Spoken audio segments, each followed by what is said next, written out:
The auction block in Fort Smith, Arkansas stood beneath a relentless August sun in 1873, and Sarah Pruitt knew with chilling certainty that her stepfather had finally made good on his threat to be rid of her.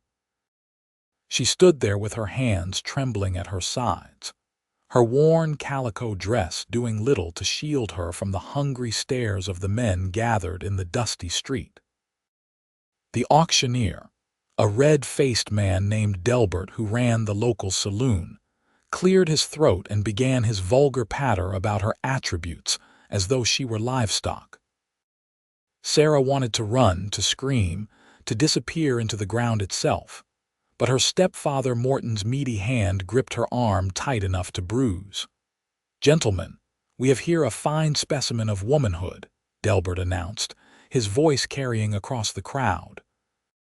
18 years old, good teeth, strong back, can cook and clean. What am I bid for this here piece of property? Sarah's stomach turned. This could not be happening. Not in Arkansas, not in America. But here she stood, her mother 6 months dead, and Morton Pruitt exercising what he claimed was his legal right as her guardian to settle his gambling debts however he saw fit. The local marshal had turned a blind eye, his pockets lined with Morton's whiskey money. The bidding started low. $20 from a tobacco-stained rancher, 30 from a miner with cruel eyes. Sarah kept her gaze fixed on the horizon, willing herself not to cry, not to give these men the satisfaction of seeing her break. Then a voice cut through the crowd, deep and steady. $500. The assembly fell silent. Sarah's eyes snapped to the speaker, and her breath caught. He was tall, broad-shouldered, with dark hair that touched his collar beneath a dusty Stetson. His jaw was set firm, his blue eyes blazing with something that looked remarkably like fury. He wore the practical clothing of a working cowboy, his boots worn but well-maintained, a gun belt sitting low on his hips. 500, Delbert sputtered. "Sir, that's more than I know what it is," the cowboy said. "Do I hear higher?" the crowd murmured, but no one spoke. $500 was more money than most of them saw in a year. Morton's eyes gleamed with greedy triumph. "Sold," Delbert declared, bringing his hand down hard on the makeshift podium. "To the gentleman in the back, come settle your account." Sarah watched as the cowboy pushed through the crowd, his expression grim. He counted out the money with practiced efficiency, his hands steady despite the tension radiating from his frame. Morton snatched the bills eagerly, not even sparing Sarah a final glance before disappearing into the saloon. The cowboy turned to Sarah and held out his hand. "Name's Brennan Kane, miss. Let's get you out of here." She stared at his outstretched palm, her mind reeling. She had just been sold like chattel, and this stranger now owned her. What would he demand in return for his $500? "I won't hurt you," he said quietly, as though reading her thoughts. "You have my word." Something in his eyes made her believe him. Sarah placed her trembling hand in his, and he led her through the dispersing crowd to where a paint horse stood tethered to the hitching post. He helped her mount, his touch impersonal and gentle, then swung up behind her. They rode in silence through Fort Smith's shabby streets, past the whitewashed courthouse and the row of establishments that catered to the rough men who drifted through this border town. Sarah was acutely aware of Brennan's solid presence behind her, the way his arms bracketed her sides as he held the reins. She should have been terrified, but instead she felt something closer to numbness. They stopped at a small boarding house on the edge of town. Brennan dismounted and helped her down, then tied his horse to the rail. "Mrs. Henderson runs a respectable place here," he said. "She'll have a room where you can rest and clean up." "Why did you do that?" Sarah finally found her voice, rough from unshed tears. "Why did you pay all that money?" Brennan's jaw tightened. "Because what was happening back there was wrong, dead wrong, and I had the means to stop it." "But what do you want from me?" she had to know. Had to understand what she'd been bought for. He met her eyes directly. "Nothing you're not willing to give, Miss Pruitt. I know your name from town talk. I know your mother passed, and that stepfather of yours is lower than a snake's belly. What I want is to see you safe and free to make your own choices." Sarah felt tears finally spill over. "I have no money, no family, no prospects." "Which is why I have a proposition for you," Brennan said. "But first, let's get you settled. You've had a hell of a morning." Mrs. Henderson proved to be a motherly woman in her 50s who asked no questions when Brennan requested a room for Sarah. She led Sarah upstairs to a small but clean space with a real bed and a washstand. A bath was drawn, and Sarah sank into the hot water with a sob of relief. She washed away the dust and the shame, scrubbing her skin until it turned pink. Someone, Mrs. Henderson, she assumed, had left a simple blue dress on the bed, far nicer than anything Sarah had owned in years. She dressed slowly, braiding her damp brown hair over one shoulder. When she came downstairs, Brennan was waiting in the parlor, hat in hand. He stood when he saw her. "You look better," he said. "Did you eat?" Mrs. Henderson brought food up. "Yes," Sarah said. "She's been very kind, Mr. Kane. I need to understand what happens now."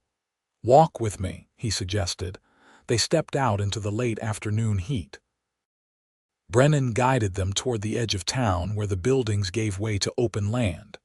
The Arkansas landscape stretched before them, rolling hills covered in pine and oak. "I have a ranch about 10 miles south of here," Brennan began. "Been building it up for the past 5 years. It's not much yet, but it's starting to prosper. I run cattle, breed horses. I have 3 hired hands who help with the work." Sarah walked beside him, listening.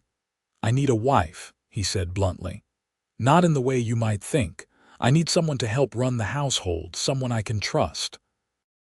But more than that, I need to give you legal protection. As my wife, you'd be free from your stepfather's claim. You'd have a name that means something in these parts. The Kane name carries weight. You want to marry me, a girl you just bought off an auction block." "I want to offer you a choice," Brennan corrected.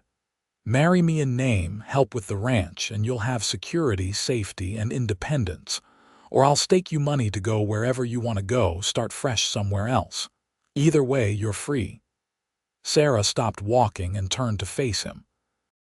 The setting sun cast long shadows across his face, highlighting the strong lines of his features. He could not have been more than 25, she guessed. Young to have built a ranch on his own. "Why would you do this for a stranger?" "Because I watched my own mother get beaten down by a man who thought he owned her," Brennan said, his voice tight with old pain. "She died when I was 15, and I swore I'd never stand by and watch another woman suffer if I had the power to prevent it. I've been saving money for years, building something worthwhile. Today, when I rode into town for supplies and saw what was happening, I couldn't walk away."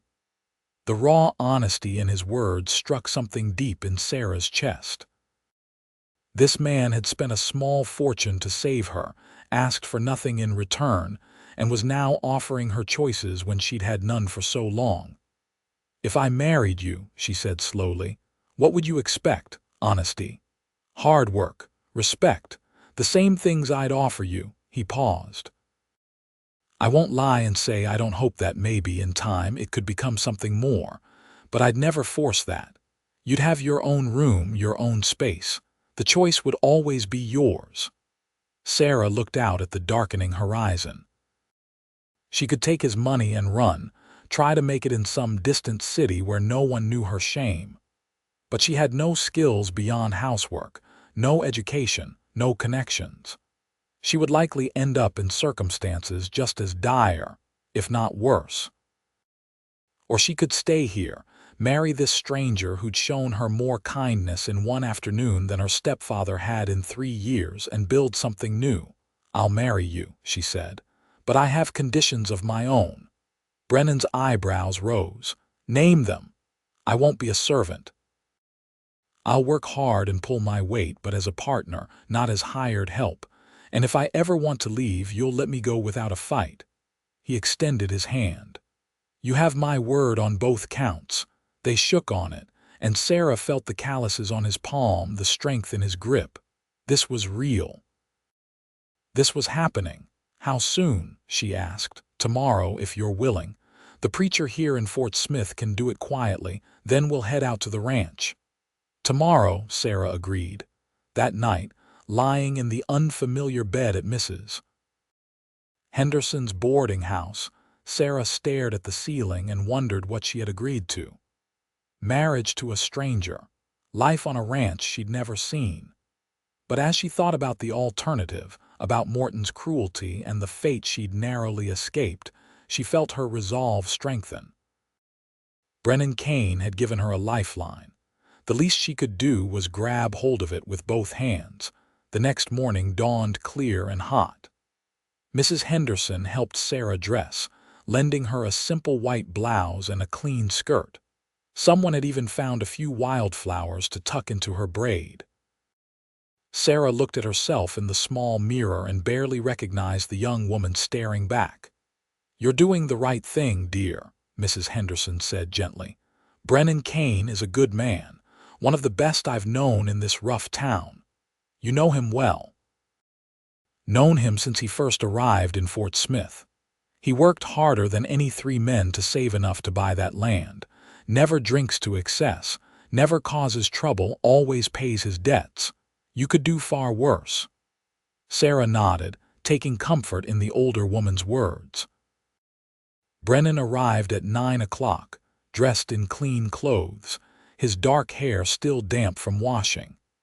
He looked nervous, Sarah realized, which somehow made her feel better. At least she was not alone in her anxiety. They walked together to the small white church at the center of town. Reverend Matthews was a wizened old man who'd seen everything Fort Smith had to offer and was no longer surprised by much. He performed the ceremony with brisk efficiency, requiring only Mrs. Henderson and the church caretaker as witnesses. "Do you, Brennan James Kane, take this woman to be your lawfully wedded wife?" "I do." "And do you, Sarah Ann Pruitt, take this man to be your lawfully wedded husband?" Sarah looked into Brennan's steady blue eyes. "I do." "Then by the power vested in me by the state of Arkansas, I pronounce you man and wife. You may kiss your bride." Brennan hesitated, clearly uncertain. Sarah made the decision for both of them, rising on her toes to press a quick, chaste kiss to his cheek. His skin was warm, and she caught the scent of soap and leather. They signed the papers.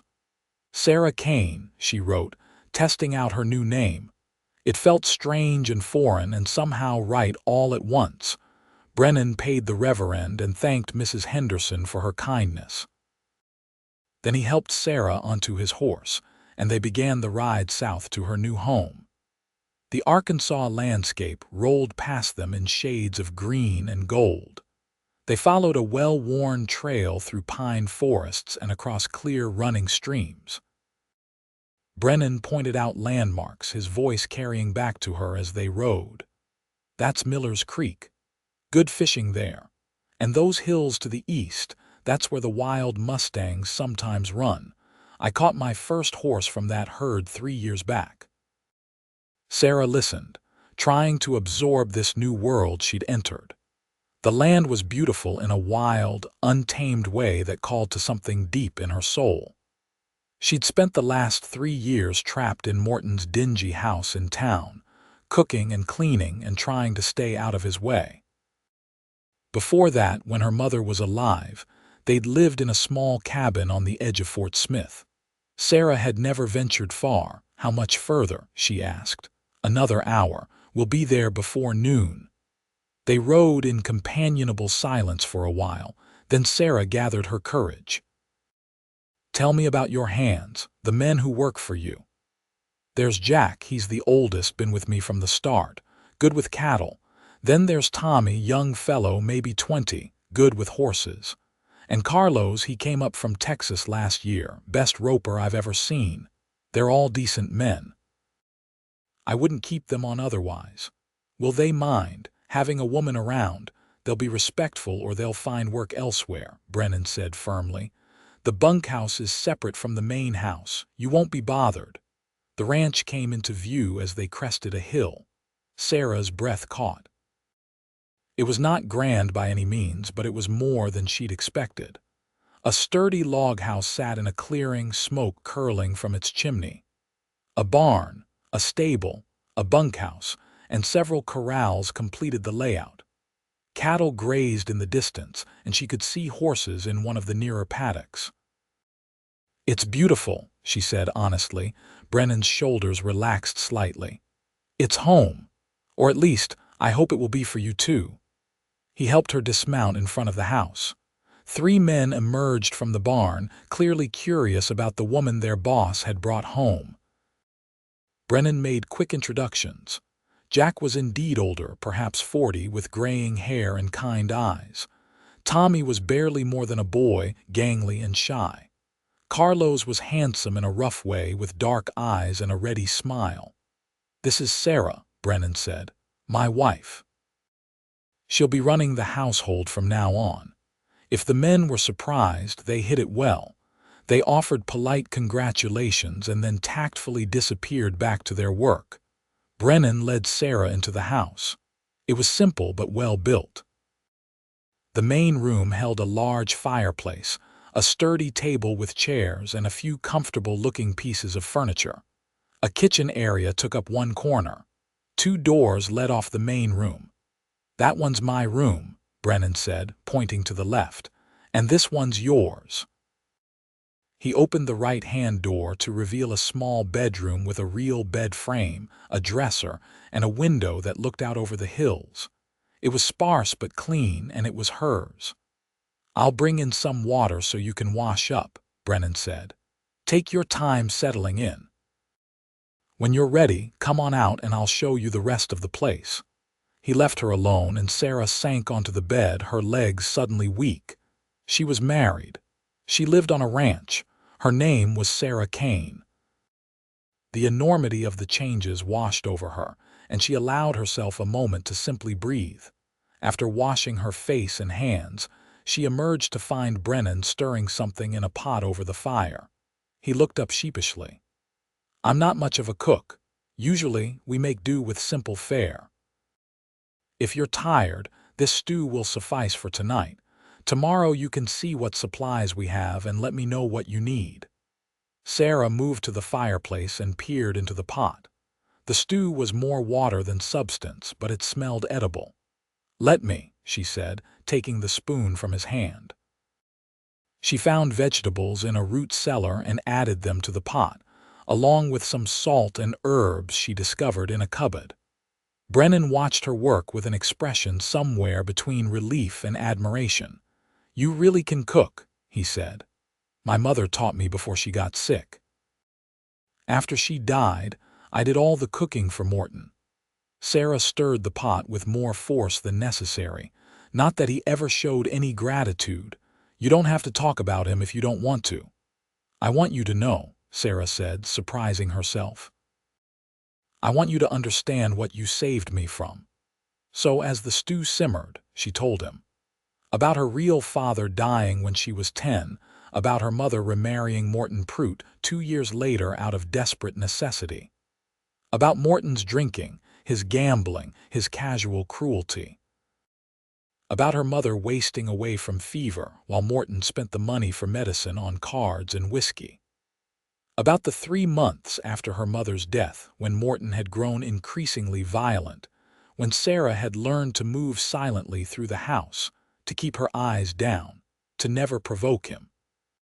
"He'd been threatening to sell me for weeks," she said quietly. "I thought he was just trying to scare me. I didn't believe he'd actually do it until I woke up yesterday morning and he dragged me out of the house." Brennan's hands clenched into fists on the table. "If I'd known what was happening sooner, I would have intervened sooner. But I don't come to town often. I only heard rumors yesterday morning when I arrived for supplies." "You did more than anyone else," Sarah said. "The marshal knew. The shopkeepers knew. No one lifted a finger to help me. This territory is still wild, Brennan said grimly. Law is whatever men with power say it is, but you're safe now. Morton has no claim on you anymore. They ate the stew together as the sun set outside. It was strange, sitting across from this man who was now her husband, making small talk about cattle and weather and garden plans. But it was not unpleasant. Brennan was easy to talk to, his manner straightforward and honest.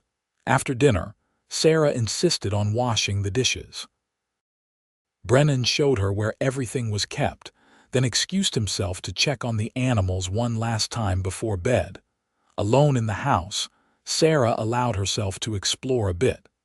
The main room was clearly the work of a practical man. Everything had its place and purpose. There were a few books on a shelf she noted with interest. A Bible, some agricultural manuals, and surprisingly, a worn copy of poetry. When Brennan returned, he found her examining the book. "My mother's," he explained. "She loved poetry. Used to read it to me when I was young. I'm not educated formal-like, but she taught me to read and write before she died." "My mother did the same," Sarah said. "We had so few books, but we treasured the ones we had." They shared a smile of understanding, two people connected by loss and love of learning. "I should let you rest," Brennan said. "It's been a long day." "Yes," Sarah agreed. "Thank you, Brennan, for everything." "You're my wife now," he said simply. "We take care of our own." That night, lying in her own bed in her own room, Sarah felt something unfamiliar settle over her. It took her a moment to recognize it as peace. For the first time in 3 years, she felt safe. The days began to fall into a rhythm. Sarah rose early, started the fire, and made breakfast for everyone. The hands ate quickly and headed out to their work. Brennan would linger over coffee, discussing the day's plans with her, treating her opinions with respect that still startled her. She threw herself into improving the household. The house got a thorough cleaning. She organized the kitchen, made curtains from spare fabric she found in town, and started a garden near the house. Brennan had given her access to the household funds without hesitation, trusting her to manage the domestic economy. In turn, she learned about the ranch. She discovered that Brennan raised a breed of hardy cattle, well suited to the Arkansas climate, that he had a gift for training horses, and that he treated his land and animals with care and respect. She learned that he rose before dawn most days, that he worked alongside his hands rather than simply directing them, and that he had dreams of expanding the ranch, maybe running cattle all the way to market in Kansas someday. She also learned smaller, more intimate things. That he took his coffee black and strong, that he had a scar on his left hand from a roping accident, that he sometimes sat on the porch in the evening, watching the sunset with an expression of deep contentment, and Brennan, in turn, learned about her. He discovered her quick mind and quicker wit. He learned that she sang while she worked, old songs her mother had taught her. He found that she had opinions on everything from politics to poetry, and was not shy about sharing them. He watched her gentle a skittish foal with soft words and patience, and he saw the way she bloomed under the simple gift of freedom and respect. 2 weeks into their marriage, Jack approached Sarah while she was hanging laundry. "Madam, I just wanted to say, it's good having you here. The boss seems happier than I've seen him in a long while." Sarah looked at the older man in surprise. "Does he?" "Yes, madam. He works hard, always has, but there was a loneliness to him before. That seems to be easing." She thought about that as she finished the laundry. Was Brennan happy? Was she? The question caught her off guard because she realized the answer was yes. Not deliriously, passionately happy, but content in a way she'd never expected to feel. She enjoyed Brennan's company, looked forward to their evening conversations, appreciated the life they were building together. But there was also a tension growing between them, something unspoken and electric. She caught him watching her sometimes with an expression she could not quite read. She found herself noticing things about him, the breadth of his shoulders, the way his eyes crinkled when he smiled, the gentleness of his hands despite their calluses. One evening, about 3 weeks after their wedding, a summer storm rolled in. The hands had secured the animals and retreated to the bunkhouse. Sarah and Brennan sat in the main room, listening to rain hammer against the roof. "I love storms," Sarah said, curled in a chair near the fire. "They make me feel alive." "Me too," Brennan agreed.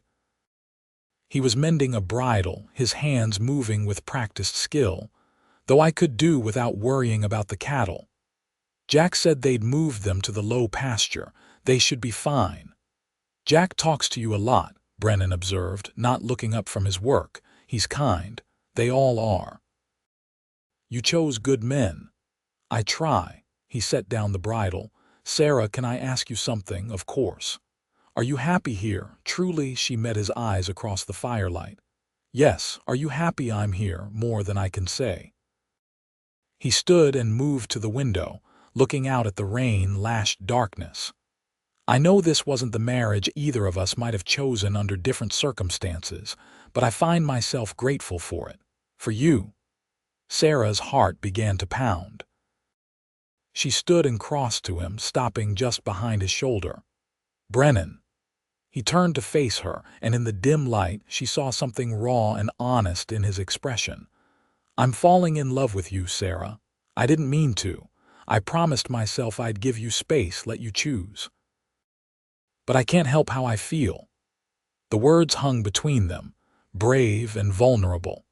Sarah thought about the past 3 weeks, about the kindness and respect he'd shown her, about the way he made her laugh, about the strength and decency that seemed to radiate from his very bones.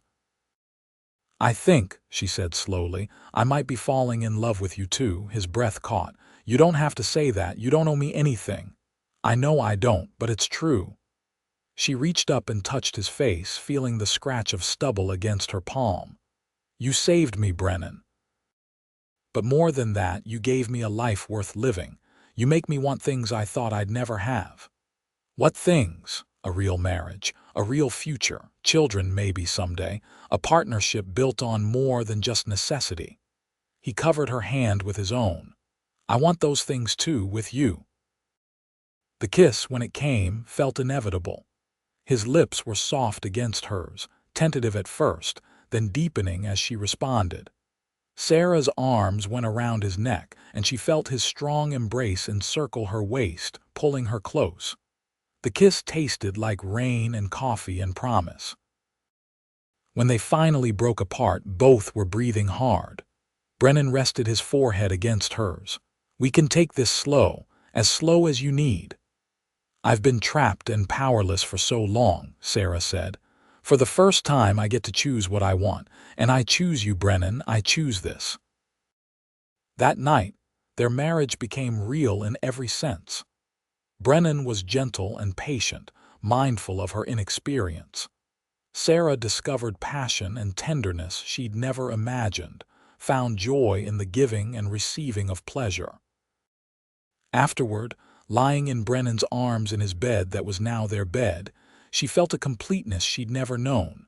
"No regrets," he murmured into her hair. "Not a single one." The summer passed in a haze of work and growing love. Sarah's garden flourished, providing fresh vegetables for the table. She learned to ride, spending hours in the saddle with Brennan teaching her. They explored the ranch together, and he showed her all his favorite places.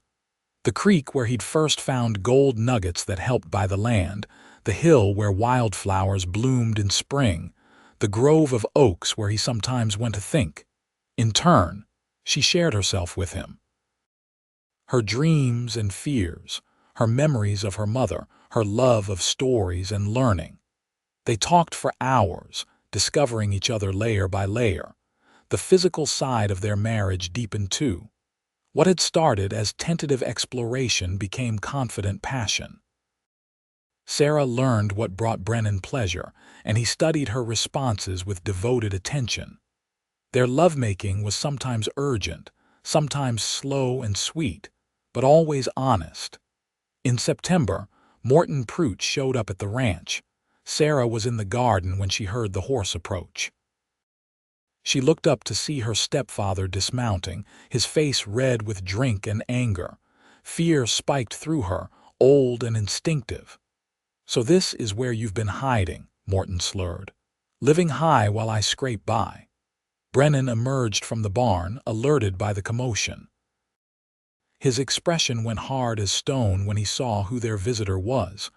"Get off my land." "Your land, your wife," Morton laughed bitterly. "That's my stepdaughter.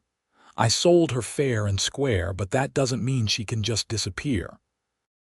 "She's my wife by law," Brennan said, moving to stand between Sarah and Morton. "You have no claim on her." "I want more money. 500 wasn't enough. Not nearly enough for years of feeding and housing the ungrateful girl." Sarah found her voice, stepping out from behind Brennan. "You took everything my mother had. You drank away the money that should have paid for her medicine. You sold me to pay your gambling debts. You're owed nothing." Morton's hand went to his belt and Sarah flinched instinctively, but Brennan was faster. He had his revolver out and leveled before Morton could move. "You raise a hand to her, and it'll be the last thing you do," Brennan said quietly. The lack of anger in his voice made the threat all the more real. "Now get on your horse and ride out. If you ever come near my wife again, if you ever speak her name again, I will make you regret it. That's a promise." Jack, Tommy, and Carlos had emerged from various parts of the ranch, drawn by the confrontation. They stood in a silent line, backing their boss. Morton looked at them, at the gun in Brennan's hand, at Sarah's defiant expression. "This isn't over," he spat. "Yes, it is," Sarah said. "You got your money, I got my freedom, we're done." Morton mounted his horse and rode off, cursing. Sarah watched him go, and when he disappeared from sight, her legs gave out. Brennan caught her, holding her tight. "He can't hurt you anymore," he said fiercely. "I won't let him. I know." Sarah was shaking, but not from fear. From anger, from release, from the realization that she'd finally stood up to the man who terrorized her. "I'm not afraid of him anymore." That night, Brennan held her close. "I meant what I said. I'll protect you always." "I know you will, but Brennan, I protected myself too. Did you see? I stood up to him. I told him the truth. A few months ago, I couldn't have done that." He kissed her forehead. "You've always been strong. You just needed the chance to remember it." As autumn painted the Arkansas hills gold and crimson, Sarah discovered she was pregnant. The realization came with a mixture of joy and terror. She'd seen her own mother die from childbirth complications with a stillborn baby when Sarah was 16. The memory haunted her. She told Brennan one evening in October as they sat on the porch watching the stars emerge. His reaction was everything she could have hoped for. Pure joy followed quickly by concern. "We'll get the best doctor," he said immediately. "We'll make sure you have everything you need." "Women die in childbirth," Sarah said quietly. "My mother almost did with me. The baby she carried after me killed them both." Brennan took her hands. "I won't lie and say nothing could go wrong, but we'll do everything possible to keep you safe. You're strong, Sarah, and you're not alone in this."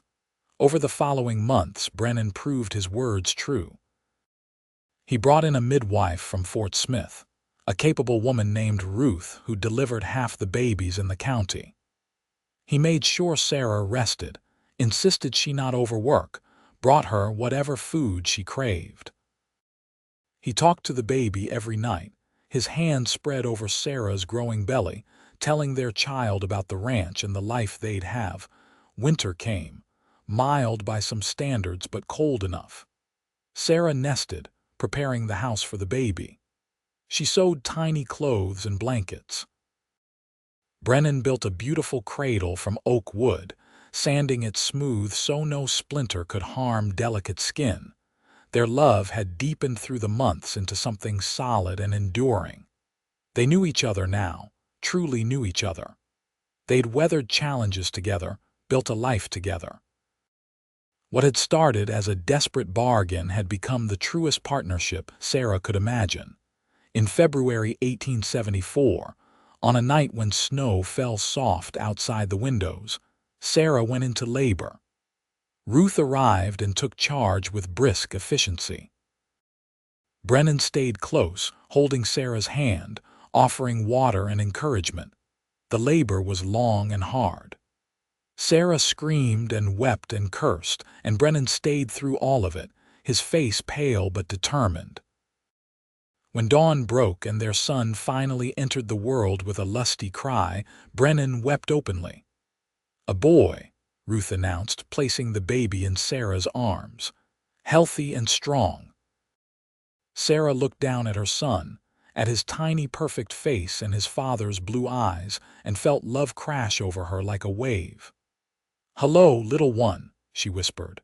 Brennan touched the baby's hand with one finger, marveling at the tiny fingers that immediately gripped his. "He's perfect." "You're perfect. Thank you, Sarah."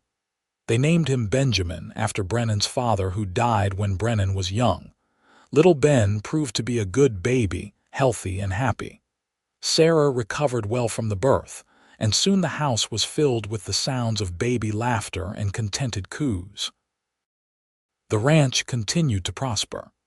Brennan expanded the cattle operation, and his horse breeding program gained a reputation for quality throughout Arkansas and beyond. Sarah managed the household with skill and added a chicken coop and expanded garden. They hired another hand and built a larger bunkhouse. When Ben was a year old, Sarah discovered she was pregnant again. This time, the fear was less. She knew what to expect, knew she could survive it. Their daughter was born in the spring of 1875, an easy birth that had Ruth declaring Sarah was made for mothering. They named her Margaret after Brennan's mother. Life fell into a beautiful rhythm. The children grew. The ranch thrived. Sarah and Brennan's love continued to deepen, weathering the challenges of parenthood and business, growing stronger with each passing season. One day in the summer of 1876, Sarah was in town buying supplies when she ran into Delbert, the auctioneer. He looked older, more worn. He tipped his hat to her awkwardly. "Mrs. Kane, good to see you, Mr. Delbert." Sarah kept her voice cool. "I want you to know I've stopped doing those kind of auctions. What happened with you, it didn't sit right. Took me a while to admit it, but it was wrong." Sarah studied him. "What changed your mind?" "My own daughter turned 18. Made me think about what I'd done, selling someone else's girl like that. I told the marshal I wouldn't be party to it anymore." It was not an apology, not exactly, but it was something. Sarah nodded. "I hope you mean that." She walked away with her head high, feeling the weight of the past lift a little more. That night she told Brennan about the encounter. "People can change," he said thoughtfully. "Though some never do. Your stepfather's still drinking himself to death in Fort Smith from what I hear." "I don't think about him anymore," Sarah said honestly. "He's nothing to me now, less than nothing." "You've come so far," Brennan said, pulling her into his arms. "From that scared girl on the auction block to the woman you are now. I'm so proud of you. I couldn't have done it without you. We did it together. That's what marriage is." The years continued to unfold. They had one more child, another son they named Thomas, born in 1877. The Kane Ranch became one of the most successful operations in the region. Brennan's fair treatment of his workers and his quality stock earned him respect and steady business. Sarah became known in Fort Smith as a woman of substance. She started a small school for the ranch children and any others in the area who wanted learning. She taught reading, writing, and arithmetic, remembering her own mother's gift of education. The school met in the expanded ranch house 3 times a week, and Sarah found deep satisfaction in passing on knowledge. She and Brennan hosted gatherings at the ranch, building community in the wild territory. They became pillars of the growing settlement, contributing to the church, helping neighbors in need, fostering connection in a hard land. Their marriage remained passionate and tender. They still talked for hours, still made each other laugh, still came together with desire and love. They'd built something real and lasting from the ashes of Sarah's worst day. One evening in 1880, 7 years after that fateful auction, Sarah and Brennan sat on their porch watching their children play in the yard. Ben was 6 now, running and shouting. Margaret was 5, trying to keep up with her brother. Little Thomas toddled after them both, determined not to be left behind. "You ever think about that day?" Brennan asked. "The day we met?" "Sometimes," Sarah admitted. "It feels like a lifetime ago, like it happened to someone else." "You've made this life so much more than I ever dreamed," Brennan said. "This house, this family, I thought I'd always be alone. Then you came along and made everything better." "You saved me first," Sarah pointed out. "We saved each other." He took her hand, his fingers interlacing with hers in the familiar, comfortable way of long marriage. "I love you, Sarah Kane, more today than yesterday and less than tomorrow." Sarah leaned her head on his shoulder, watching the sun set over their land, over the life they'd built together. "I love you too, always." Inside the house, Ruth was visiting, helping with the dinner preparations. She'd become a close friend over the years. Jack still worked the ranch, now supervising the younger hands. Tommy had moved on to start his own place, but Carlos remained, as steady and reliable as ever. The next day brought news from town that Morton Pruitt had died from liver failure. Sarah felt a strange numbness at the information. She'd already mourned the loss of the family she'd wished for years ago. Morton's actual death changed nothing. "I'm free of him in every way now," she told Brennan that night. "Legally, emotionally, every way that matters." "How do you feel?" "Relieved. Sad for what could have been if he'd been a different man. Grateful for what I have instead." They buried Morton in the Fort Smith Cemetery. Sarah attended the funeral out of respect for her mother's memory, not for the man himself. She stood dry-eyed at the graveside, Brennan solid and supportive beside her. When it was over, they rode home to their ranch, to their children, to their life. The years continued their steady march. The children grew and thrived. Ben showed an aptitude for horses like his father. Margaret had her mother's quick mind and love of learning. Thomas was equally at home in the barn or with a book. In 1885, when Sarah was 30 and Brennan was 32, they celebrated their 12th anniversary. The ranch had expanded significantly. They now had a proper ranch house, built to replace the original cabin which had been converted to storage. The new house had 6 rooms, glass windows, and even a parlor with Sarah's precious books lining the shelves. "Remember when we married?" Sarah said that anniversary night. "You promised I'd always have choices. You've kept that promise every single day." "You've given me more than I ever gave you," Brennan said. "A family, a home, love beyond measure. We gave each other everything that matters." They made love that night with the tenderness and passion of people who knew each other completely, who'd chosen each other over and over through the years. Afterward, wrapped in each other's arms, they talked late into the night about their dreams for the future.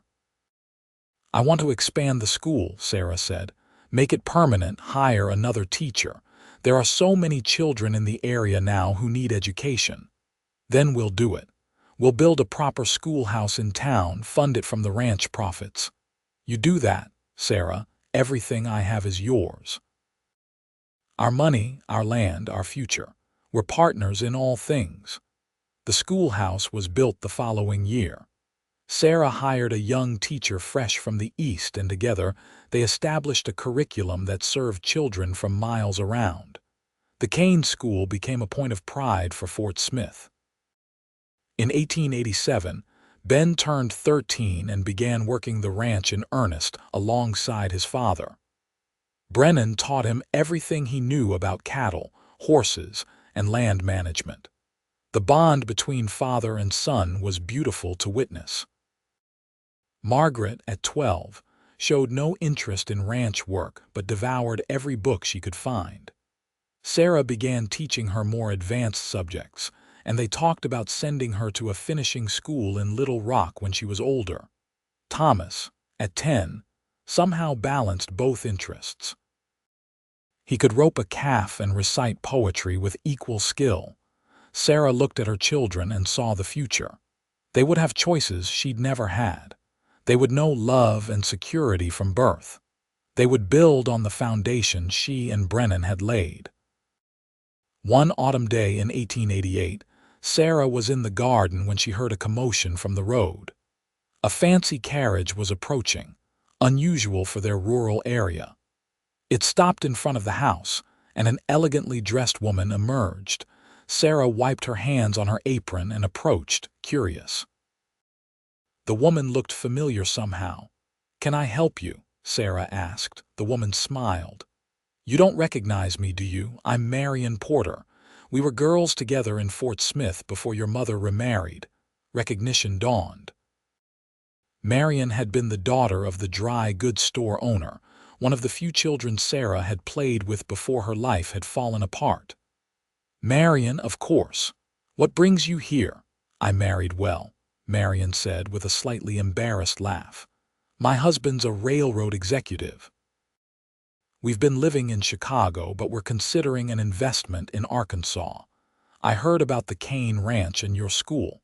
When I realized it was you, I had to visit." They spent the afternoon catching up. Marion was amazed by Sarah's story, by everything she'd built. "You've done so well for yourself," she marveled. "I remember when you married Brennan Kane. There were such awful rumors in town. Let me guess, that I was bought like property?" "Yes, people said terrible things, but look at you now, look at everything you've created. It's remarkable." "I was bought," Sarah said calmly, "but Brennan gave me something more valuable than freedom. He gave me the chance to build a life worth living. We built it together." When Brennan came in from the range that evening, Sarah introduced him to Marion. He was gracious and welcoming, though clearly bemused by the fancy visitor. That night, after Marion had left for her hotel in town, Brennan asked Sarah if the visit had stirred up bad memories. "No," Sarah said thoughtfully. "Actually, it reminded me how far we've come. I'm not that helpless girl anymore. I'm Sarah Kane, rancher's wife, mother, teacher. I made this life with you, and I'm proud of it. As you should be. You're the strongest person I know." In 1890, tragedy struck when a drought hit Arkansas hard. Streams dried up, grass withered, and cattle suffered. Many ranchers went under. Brennan worked himself to exhaustion trying to keep their stock alive, drilling new wells, moving cattle to any patch of green he could find. Sarah managed the household with fierce economy, stretching every dollar, finding ways to supplement their food stores. She worked alongside Brennan, riding out in the brutal heat to help move cattle, going without sleep to tend sick animals. The children pitched in too. Even little Thomas at 13 worked like a man. Together, the Kane family weathered the drought when many others couldn't. They lost some cattle but saved the core of their herd. More importantly, they helped their neighbors where they could, sharing water, offering shelter, extending credit at the general store. They'd opened in town the previous year. When the rains finally came in the fall, washing over the parched land like a blessing, Sarah and Brennan stood in the downpour and laughed like children. They'd survived. Their family was intact. Their ranch would recover. That night, Soaked to the skin but giddy with relief, they made love with desperate intensity, reaffirming life and love in the face of hardship. "We can survive anything together," Brennan said afterward. "Anything at all, I know. We've proven that over and over." The 1890s brought prosperity again. The ranch recovered and then thrived. Ben, now in his late teens, proved to be a brilliant rancher in his own right, full of innovative ideas for improving stock and land management. Margaret did indeed go to finishing school in Little Rock, but came home every summer, more refined but unchanged in her essential character.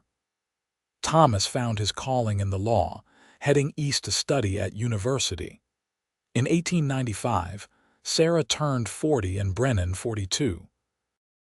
They'd been married for 22 years. Their lives had been full of challenges and triumphs, sorrows and joys. Through it all, their love had been the constant. "You ever regret it?" Sarah asked one evening as they sat on the porch of their home. "Spending all that money on a girl you didn't even know. Best $500 I ever spent," Brennan said without hesitation. "You've given me 22 years of happiness, 3 incredible children, and a life richer than I ever imagined. I'd pay 10 times that much for a single day with you." "Sweet talker," Sarah teased, but her eyes were damp. "Just honest. Always have been with you." They watched the sunset paint the Arkansas sky in shades of gold and crimson. In the distance, they could see Ben working with a young horse in the corral. Closer by, Margaret was reading under a tree. Thomas was home for the summer, his law books spread across the porch table. "We made a good life," Sarah said softly, "the best life. And it's not over yet. We've got years ahead of us still." Those years proved him right. They celebrated their 25th anniversary in 1898 with a huge gathering at the ranch. Friends and neighbors from all over the region attended. The ranch hands past and present showed up to honor the couple who treated them with such fairness and respect. The town of Fort Smith declared it Kane Day, recognizing their contributions to the community. Standing before their assembled loved ones, Brennan and Sarah renewed their vows. Ben stood up as his father's best man. Margaret, now a beautiful young woman of 23, stood with her mother. Thomas, home from his law practice, officiated since he'd recently been ordained as a circuit preacher in addition to his legal work. "Do you, Brennan James Kane, reaffirm your vows to Sarah Ann Kane?" "I do. Today and every day for the rest of my life." "And do you, Sarah Ann Kane, reaffirm your vows to Brennan James Kane?" "I do. Freely and joyfully I choose you now and always." They kissed to applause and cheers. That night, after the guests had departed and the children had gone to their own homes and rooms, Sarah and Brennan lay in their bed and talked. 25 years, Sarah marveled. "It's gone so fast." "And so slow," Brennan countered. "I remember every day. Every moment with you has been precious. Even the hard times, especially those. They proved what we're made of, proved that what we have is real and lasting." In 1900, as a new century dawned, Sarah and Brennan found themselves grandparents. Ben married a lovely young woman named Catherine, and they welcomed a daughter in the spring. Margaret married a teacher she'd met in Little Rock, a gentle man who appreciated her fierce intelligence. Thomas remained unmarried, devoted to his dual calling of law and ministry. Sarah loved being a grandmother. She held little Grace Kane in her arms and marveled at the chain of life, at how far she'd come from that terrified girl on the auction block to this woman surrounded by family and love. "Your great-grandmother would have loved to meet you," Sarah told the baby. She would have been so proud of all of this. Brennan, watching from the doorway, felt his heart swell with love. Sarah was more beautiful to him now than ever. Time had etched lines on her face, threaded silver through her brown hair, but it had also refined her, strengthened her, made her into the remarkable woman she was. That night he told her so. "You're the most beautiful woman I've ever known, inside and out." "We're getting old," Sarah said with a laugh. "We're getting better, like fine whiskey or aged oak, stronger with time." They continued to work the ranch, though they delegated more to Ben now. They spent their time on the things they loved: each other, their family, the school which had expanded to include 30 students. Sarah still taught several times a week, sharing her love of learning with a new generation. In 1905, on a warm September evening, they celebrated their 32nd anniversary quietly. Just the two of them, a simple dinner, and the porch swing where they'd spent countless hours over the years. 32 years, Brennan said. "More than half my life spent with you." "The best half," Sarah said. "The only half that matters." He took her hand, his fingers still strong despite the arthritis that was beginning to plague his joints. "I need you to know something, Sarah. If I had to do it all over again, I wouldn't change a single thing. Not one moment. Every joy, every sorrow, every ordinary day, I'd choose them all again because they were with you." Sarah felt tears slip down her cheeks. "I love you so much. You took a broken girl and helped her become whole. You gave me everything. You gave yourself everything. I just provided the opportunity. Your strength, your courage, your capacity for love, that was all you." They sat in comfortable silence as the stars emerged overhead. The ranch was quiet around them, settled for the night. Their children were grown and gone, building their own lives. But Sarah and Brennan had each other, and that was more than enough. As the years continued to pass, they slowed down but never stopped. Brennan still consulted on ranch operations, his knowledge and experience invaluable. Sarah continued teaching until her 70th year, finally retiring when her eyes grew too weak to read comfortably. They spent their final years in quiet contentment. They'd lived to see 3 grandchildren grow and welcomed 2 great-grandchildren into the world. The Kane Ranch remained prosperous under Ben's management. Margaret's husband became a state representative, and she worked alongside him advocating for education reform. Thomas became a well-respected judge. In 1913, on a cool autumn morning, Brennan died peacefully in his sleep at the age of 60. Sarah woke to find him gone, his face serene in eternal rest. She felt her heart break even as she understood that this was the natural order of things. They'd had 40 years together, 40 precious years. The funeral was enormous. People came from across Arkansas to pay their respects to a man who'd lived with integrity and kindness. Sarah stood dry-eyed through the service, her children supporting her on either side. She buried Brennan on a hill overlooking the ranch he'd built, marked with a simple stone that read, "Brennan James Kane, beloved husband, father, friend." After the funeral, Ben tried to convince his mother to come live with him and Catherine, but Sarah refused. "This is my home," she said firmly. "This land, this house, it's where I built my life with your father. I'm not leaving it." So she stayed in the ranch house, surrounded by memories. She tended her garden, read her books, and visited with her grandchildren. She missed Brennan with an ache that never fully eased, but she also felt his presence everywhere. In the house he'd built, in the land he'd nurtured, in the life they'd created together. On quiet evenings, she sat on the porch and talked to him as though he were still beside her. She told him about the children, about the ranch, about her day. And sometimes, in the whisper of wind through the trees or the warmth of afternoon sun, she felt him answer. Sarah lived for another 7 years, sharp-minded and independent until the very end. On a warm spring day in 1920, she died quietly in her sleep at the age of 65. Her children found her the next morning, a peaceful smile on her face. They buried her beside Brennan on the hill. The inscription on her stone read, "Sarah and Kane, beloved wife, mother, teacher, free woman." At the funeral, Thomas spoke of his parents' love, of how they'd built something beautiful from desperate circumstances. He told the story of that auction in Fort Smith, of his father's courage and his mother's strength. He talked about the life they'd created, the legacy they'd left.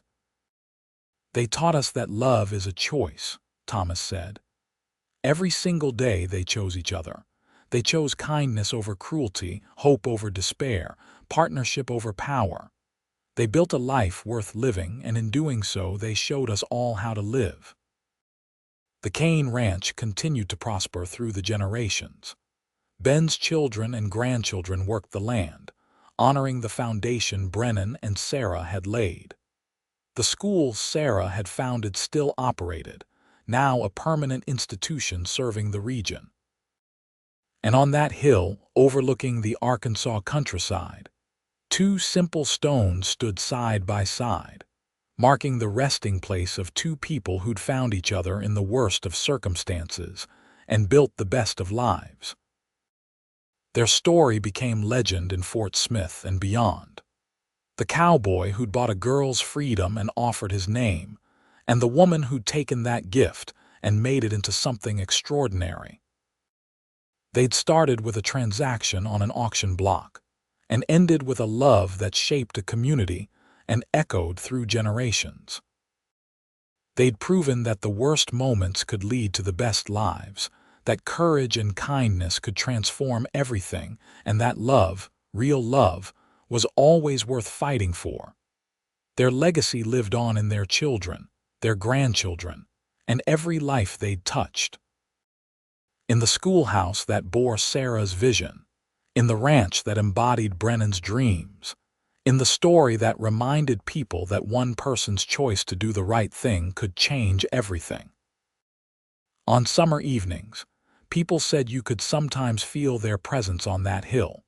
Two spirits still together, still choosing each other, still living the love story that had started with $500 and a desperate gamble on hope. The wind carried whispers of their laughter, and the land they'd loved bore witness to the truth that some loves truly do last forever. The end.